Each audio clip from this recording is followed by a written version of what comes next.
14 ans ont passé. C'est la première fois depuis 14 ans que je redécouvre ce film. L'auteur a dit « On ne peut embrasser Catherine sans embrasser la folie ». Inquiétant pari qu'est celui d'interpréter ce rôle pour moi, mon premier rôle. J'ai malgré moi peu de souvenirs du tournage aujourd'hui. J'ai d'ailleurs très peu de souvenirs en général. Pourtant, je me souviens très bien des paysages enneigés, de magnifiques paysages. Je me souviens de ce froid hivernal qui complique tout, mais qui me replongeait instantanément dans mon lieu de naissance, qui est le Canada. J'aime le froid. J'aime particulièrement la neige. J'ai le sentiment qu'il me protège, qu'il m'anesthésie. Giorgino était un projet atypique. Son sujet n'est pas classique. Le film est à la fois onirique, désespéré et signe novateur, envisagé comme un conte, mais qui se termine tragiquement. C'est un film qui est singulier dans son rythme, qui est d'une grande lenteur. C'est un film noir, très très noir. Tout y est vain. Il n'y a pas de moralité. On est dans un genre peu commun, le conte, avec une imagerie très forte, des maquillages appuyés, une blancheur spectrale. C'est un film très remarquable, dans le sens premier du terme. Il dérange, mais il ne laisse pas indifférent.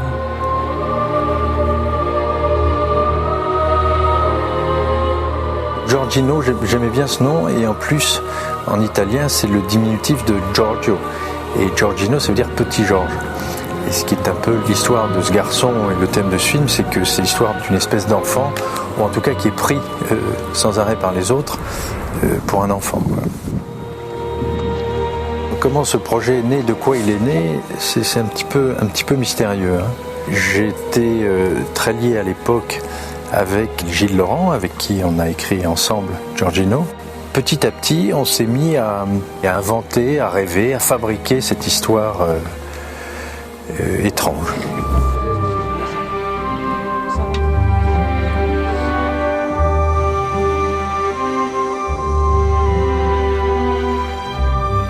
Laurent a commencé à me parler précisément du film, on a commencé à regarder des images, regarder des films en référence et à sérieusement penser au film, au tournage, au décor, au repérage, à la lumière, à comment on allait traiter ce film, quelles allaient être les directions artistiques pour ce projet.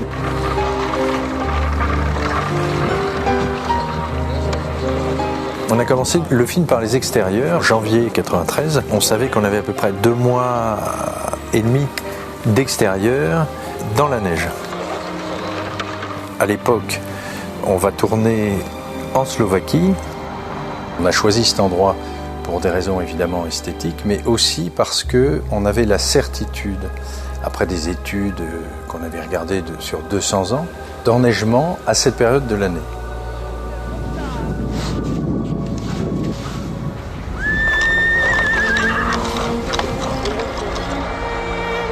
On avait choisi cet endroit parce qu'on était à peu près certain d'avoir du mauvais temps, des ciels chargés. On cherchait en tous les cas surtout pas du soleil, ni du beau temps, ni du ciel bleu. On cherchait au contraire du froid, de la neige, des ambiances un peu comme ça lourdes.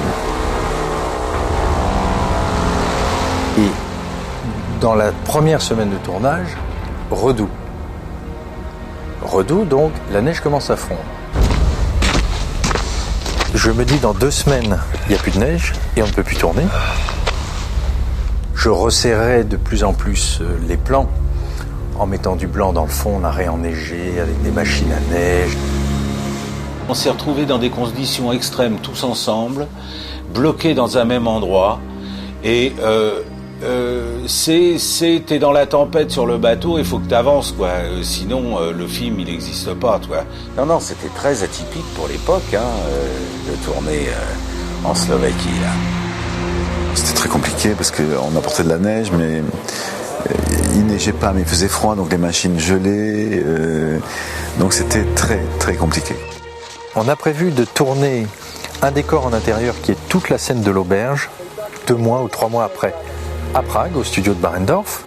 Et très vite, j'ai demandé au décorateur, Pierre Guffroy, s'il pouvait construire en même pas 10 jours le décor de l'auberge, puisque j'ai tous les acteurs qui sont là, les Américains, les Anglais, les Français, tout le monde est là. Et dans 10 jours, si ça continue comme ça, on ne peut plus tourner. Est-ce que en 10 jours, vous pouvez me construire l'auberge n'importe où, dans un hangar, où vous voulez, pour qu'on puisse continuer à tourner le moment où il n'y aurait plus de neige.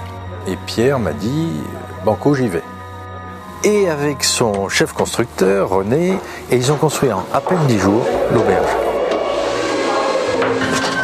Heureusement, on a eu ce décor, tous les acteurs étant là, on a pu tourner toutes les séquences d'auberge. Pendant ces 15 jours, la neige est revenue et cette fois, ça a été encore plus de neige et il faisait très très froid. Après, quand on est retourné en extérieur, les moteurs des caméras gelés, etc.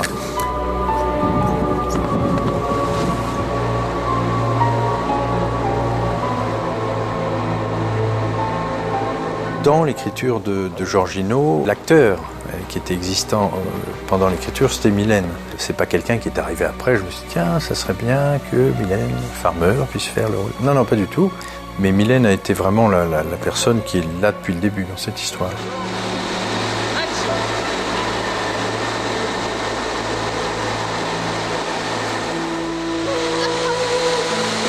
Ah, c'est froid. Si, parce que quelqu'un peut te tenir à ça. Tu seras moins haute si tu veux.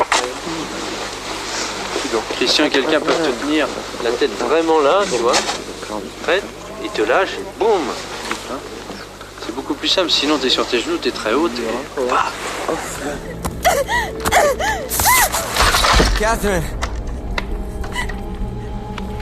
Come back, Catherine. Pour avoir déjà beaucoup travaillé avec Mylène, la connaissant très bien, l'ayant filmé beaucoup, il y avait une vraie confiance. Je connaissais très bien certaines choses que je souhaitais, que je voulais capter chez elle.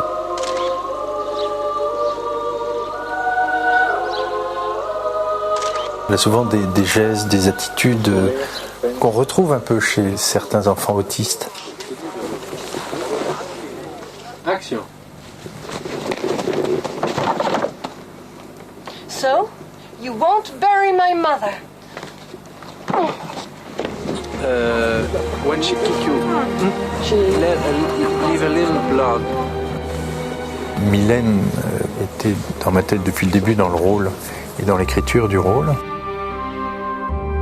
Et bien sûr que c'est pas Mylène non plus, le personnage de Catherine. C'était un peu une vision aussi que j'avais de Mylène. J'aimais en tout cas voir Mylène. On n'a pas besoin de se parler énormément. Je pense qu'elle comprend très vite ce que je veux. Quand on est habitué à travailler avec quelqu'un, les choses sont beaucoup plus simples. Par contre, c'est vrai que souvent, avec les gens qu'on connaît bien, les gens qu'on estime, les gens qu'on aime, on est souvent plus dur qu'avec les autres. Tu hurles, tu fais vraiment, tu exagères. Laurent a créé une vraie atmosphère. Action. It's the grass.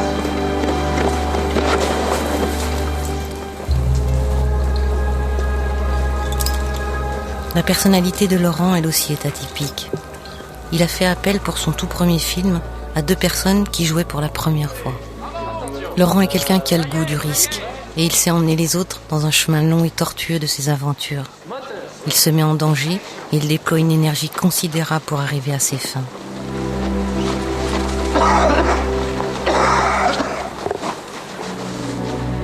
Laurent est multitalent, il écrit, il réalise, il cadre, il compose la musique. C'est à la fois impressionnant et démesuré selon le point de vue. Il est troublant d'être dirigé en tant qu'actrice par un réalisateur avec qui nous n'avons plus de secret. Sur ce film, la direction d'acteur reposait plus sur la confiance et passait par des regards, des non-dits, que par les mots. Je me dis avec le recul que finalement, ce manque de mots, cette absence de dialogue, a créé chez moi, donc chez Catherine, un chaos, peut-être nécessaire ou intéressant pour le rôle. Je ne sais pas, c'est à lui d'y répondre.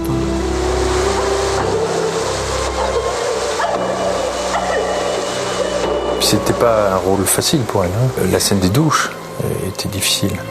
Elle avait des longs moments à passer dans une baignoire en zinc, dans l'eau fermée, avec une douche qui lui tapait sur la tête. C'est-à-dire, c'est toujours quelqu'un bien qui va jusqu'au bout.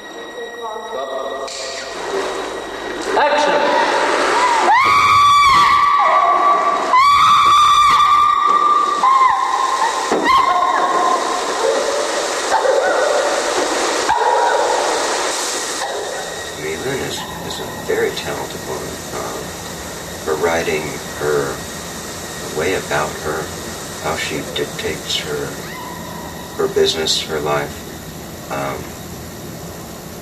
She's a very, very special individual. Then I had met Laurent, and I'm sure that he probably spoke to her about, I'm looking for the guy, what do you think about this guy here, because you guys seem to get on, and within the film, obviously it's most of the film is between Mylène and I, as far as the core of the story goes. And she had a finger in there someplace, trying to help me out there, because we were getting on, but that's how that worked out.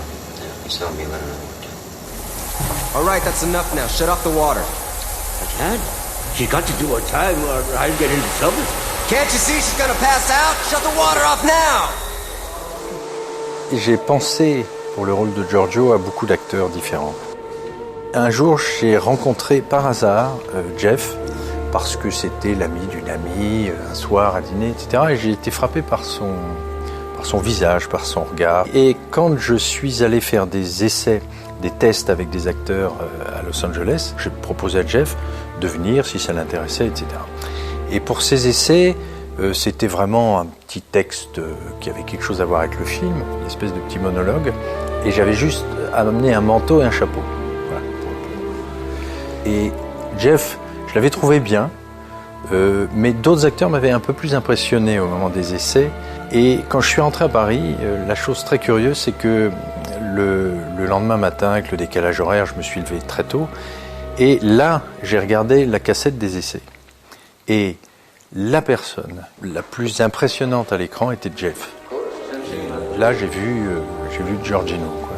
J'étais vraiment impressionné parce qu'il dégageait, il avait une espèce de chose angélique, touchante, blessée, et il faisait rien. Mais je crois qu'il comprenait bien, il suivait, c'était assez souple, assez simple.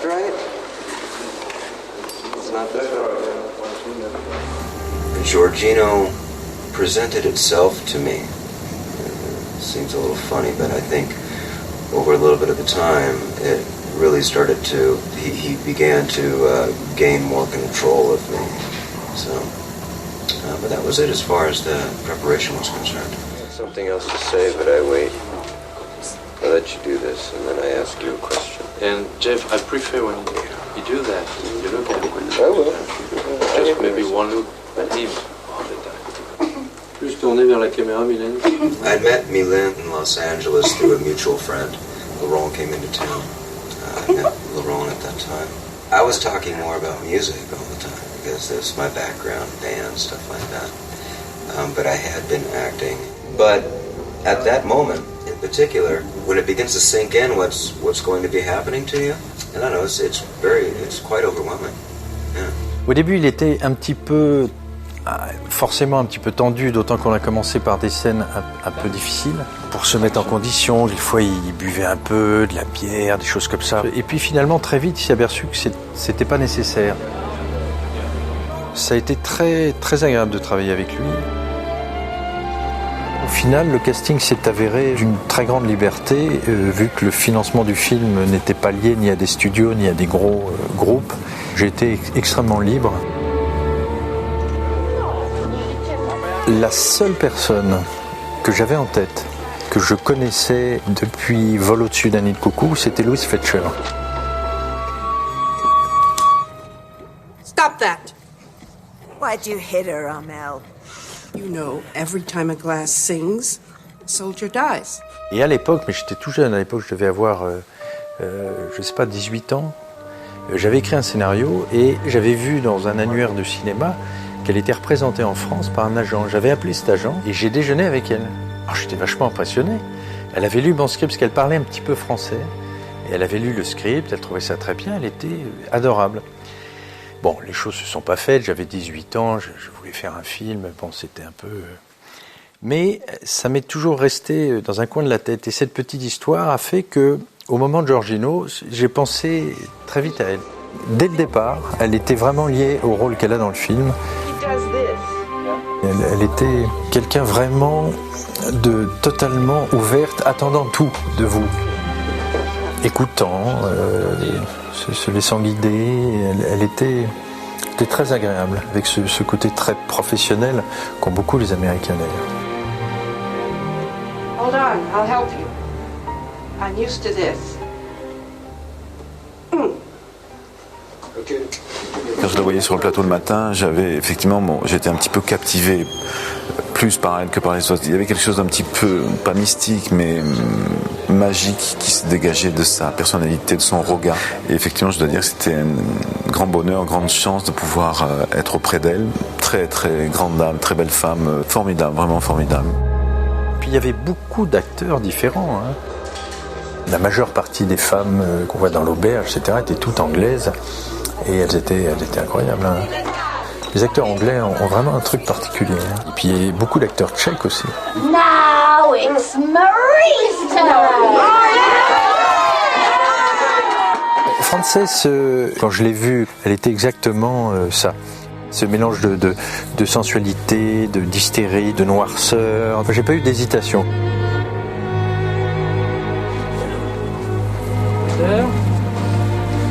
Il faisait tellement froid que Frances Barber, elle avait une scène où elle devait pleurer. Et bon, elle voulait pas que je l'aide, donc elle a pleuré naturellement. Et la larme s'est figée, a gelé sur sa joue, dans l'instant. C'est-à-dire que elle est tombée, elle s'est arrêtée là, il y avait l'alarme. Et quand on a voulu l'enlever, ça lui a fait une cicatrice, une petite mini cicatrice. Ah oui, oui. Action.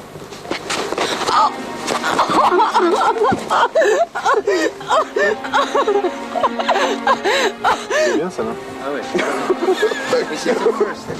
Et les autres acteurs, par exemple Joe Sackland est quelqu'un que j'avais vu dans plusieurs films où il jouait toujours des méchants, des types très durs, des parrains siciliens. Et j'avais toujours trouvé que ce type avait quelque chose de touchant dans son visage.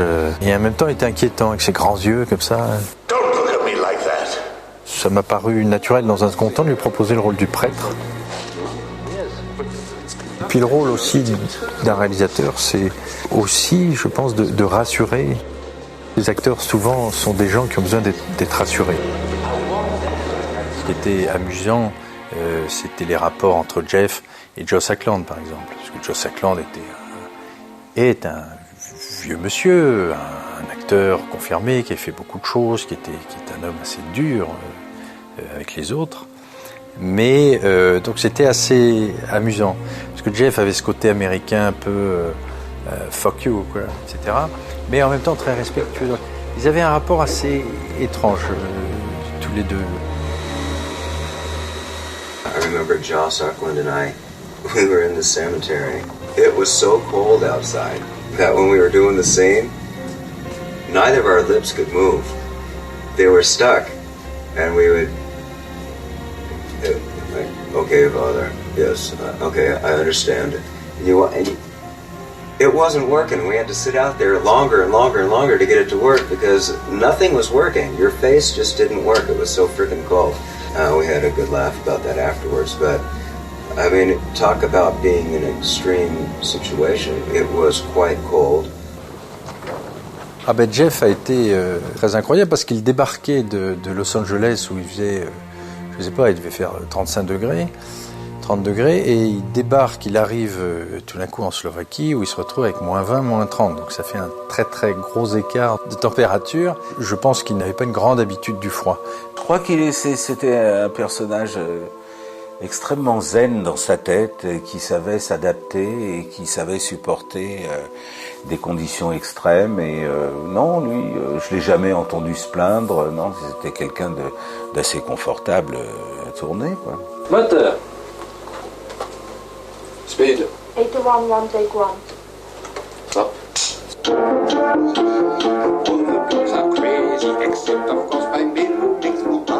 C'est un type absolument charmant, Jean-Pierre. À l'époque, il avait, je crois, 82 ou 83 ans. Il avait du mal à mémoriser son texte. Donc évidemment, ce qui se passait, on le faisait répéter jusqu'au dernier moment, jusqu'au moment du clap. Mais entre le moment du clap et le moment où on dit action, il se passait quelques secondes. Et là, il avait oublié. Action, Jean-Pierre, vous tapotez la piqûre. Oui. She couldn't stand to hear their little heads banging against the ice. Moving on to Jean-Pierre Aumont, I met him. We just, for some reason, hit it off really well. I loved his stories about Ginger Rogers, Marilyn Monroe, you know, all these things that he'd done. I mean, the guy had done 70-some-odd films. He invited me to the south of France to stay with him at his home, and I didn't have an opportunity to do it. I had spoken with him. By the time I kind of had the opportunity, it passed, and it was really sad. Dans sa façon de jouer, ça rajoutait ce côté fantomatique de ce personnage qui finalement est, je pense, une espèce de fantôme dans cette histoire. C'était un type incroyable, drôle. Heureusement que c'est lui qui a joué ce personnage. Je crois d'ailleurs que c'est le dernier rôle qu'il a fait au cinéma. Il a dû tourner pour la télévision, mais il me semble que c'est la dernière chose qu'il ait fait.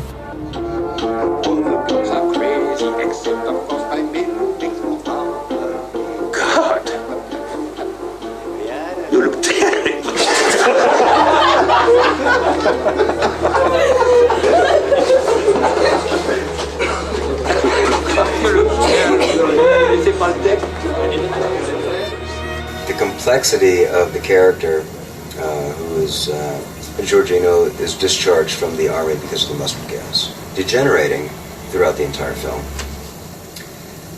The way we're shooting it with so many scenes that, you know, he's healthy and happy in one spot, and then the next one he can barely move, and da-da-da-da. I knew that I was going to have, what was it, 127 or 129 scenes that I was in. So that right there is pretty insane. That's a lot of work. I really began to understand when you're on the set and so on and so forth. But by the time we got to Prague and got into the Barrandov studios and actually had the entire orphanage built inside the studio, walking in there and seeing what was going on and the amount of scenes and what was happening now, there was a lot of stuff between Milan and I and Jean-Pierre Aumont, myself, and all of a sudden you begin to see the reality of, you know, how big this thing actually is.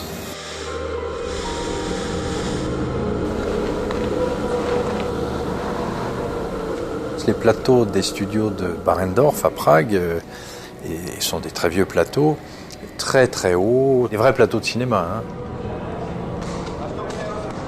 Et en plus, il y avait des systèmes, je me rappelle, de poulies et de chaînes accrochées à chaque arbre, qui étaient des vrais arbres qui avaient été ramenés, etc. De temps en temps, on déplaçait des arbres ailleurs pour masquer des fonds, masquer un projecteur, toute une logistique assez complexe. On avait vraiment l'impression d'être dans la neige, le froid en moins, bien sûr.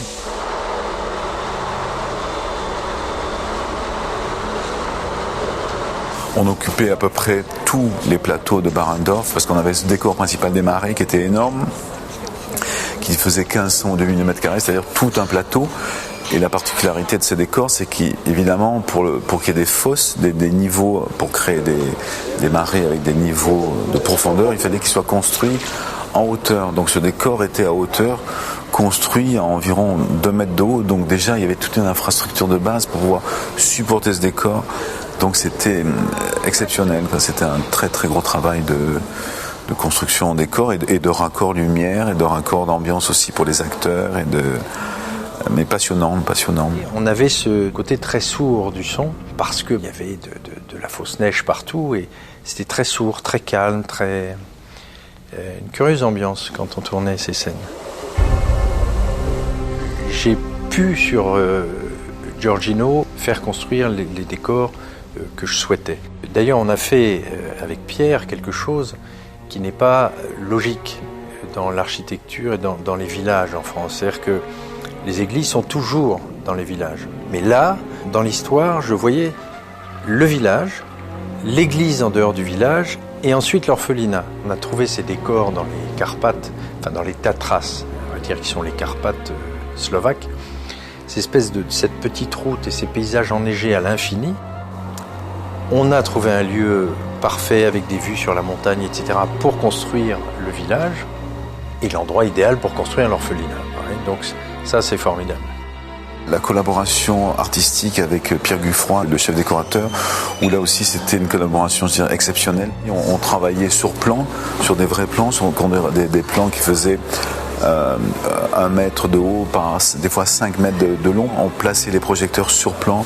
Si toutefois on ne trouvait pas de solution, Pierre me proposait des solutions techniques qui me permettaient moi de positionner mes projecteurs. On a fait un très très gros travail en préparation. Puis il y avait une très très grosse collaboration avec Pierre au niveau de la matière du film, c'est-à-dire des textures, des couleurs, des patines. Et chaque fois, à chaque prise, et quelquefois jusqu'au dernier moment, on retouchait tout ça pour que ce soit conforme en tous les cas à l'idée qu'on se faisait de l'image qu'on voulait. C'était un film lourd, c'était un film avec une ambition artistique forte. C'était un film un petit peu, je dirais, à part dans le paysage du cinéma français. Mais je connaissais le travail de Laurent à travers ses clips. Il y avait une nouvelle facture.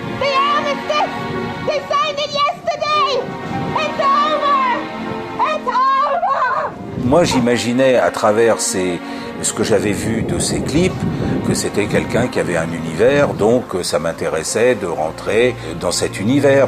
Laurent est aussi atypique dans sa manière de tourner que dans ses scénarios. Chaque scène était chaque fois une véritable prouesse artistique, technique, de mise en scène aussi.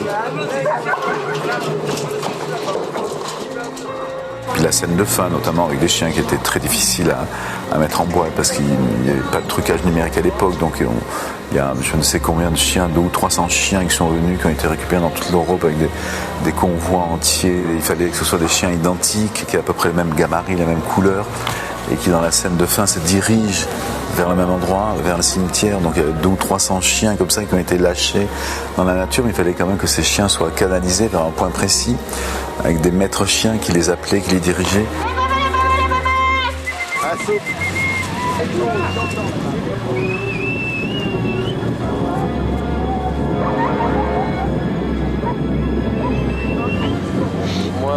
Nous, il faut qu'on fasse l'action en fonction des chiens, parce que moi, une fois le mouvement fini en haut, il n'y avait pas un chien dans le fond. Donc, il faut vraiment partir là-dessus. Et quand tous les chiens sont arrivés, ils sont partis à droite, il n'y en avait pas un à gauche.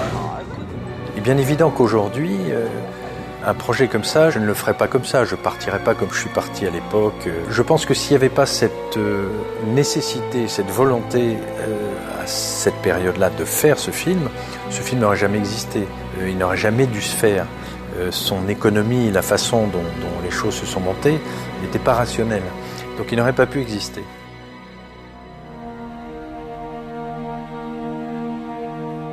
C'était impressionnant aussi de travailler avec des acteurs aussi talentueux que Jean-Pierre Aumont ou Louise Fletcher. Ils ont eu la générosité d'accueillir avec bienveillance 2 acteurs débutants, moi-même et Jeff Dahlgren. D'ailleurs, je n'oublierai jamais un fou rire avec lui, interminable. Il devait dans une scène descendre un escalier se dirigeant vers moi et disait combien il me trouvait belle. À chaque fois qu'il se retrouvait à mon niveau, un fou rire nous prenait. Nous avons dû recommencer et recommencer, encore et encore, jusqu'à ce que ne trouvant plus le moyen de nous calmer, j'ai dû ramasser un clou, plus que douteux par terre, et que j'ai mis dans ma main pour avoir mal. Nous avons enfin pu faire la prise. Il y aurait tant de choses à dire sur Georgino. Ce fut difficile, parfois douloureux, mais j'aime ce film.